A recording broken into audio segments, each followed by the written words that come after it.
खतरा भिड छ यहाँ।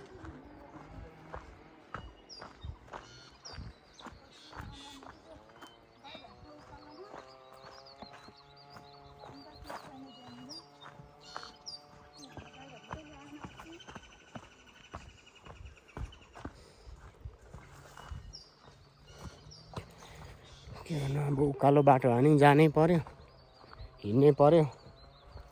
उकालो ओह्रालो बोमलुङसम्म, बोमलुङदेखि कपासेसम्मको सफरमा निस्केछु आज।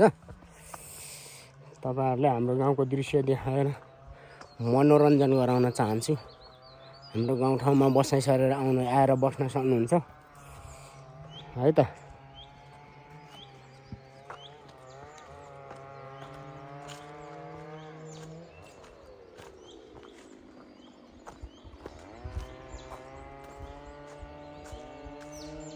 माथि चाहिँ छेछेरे भिर।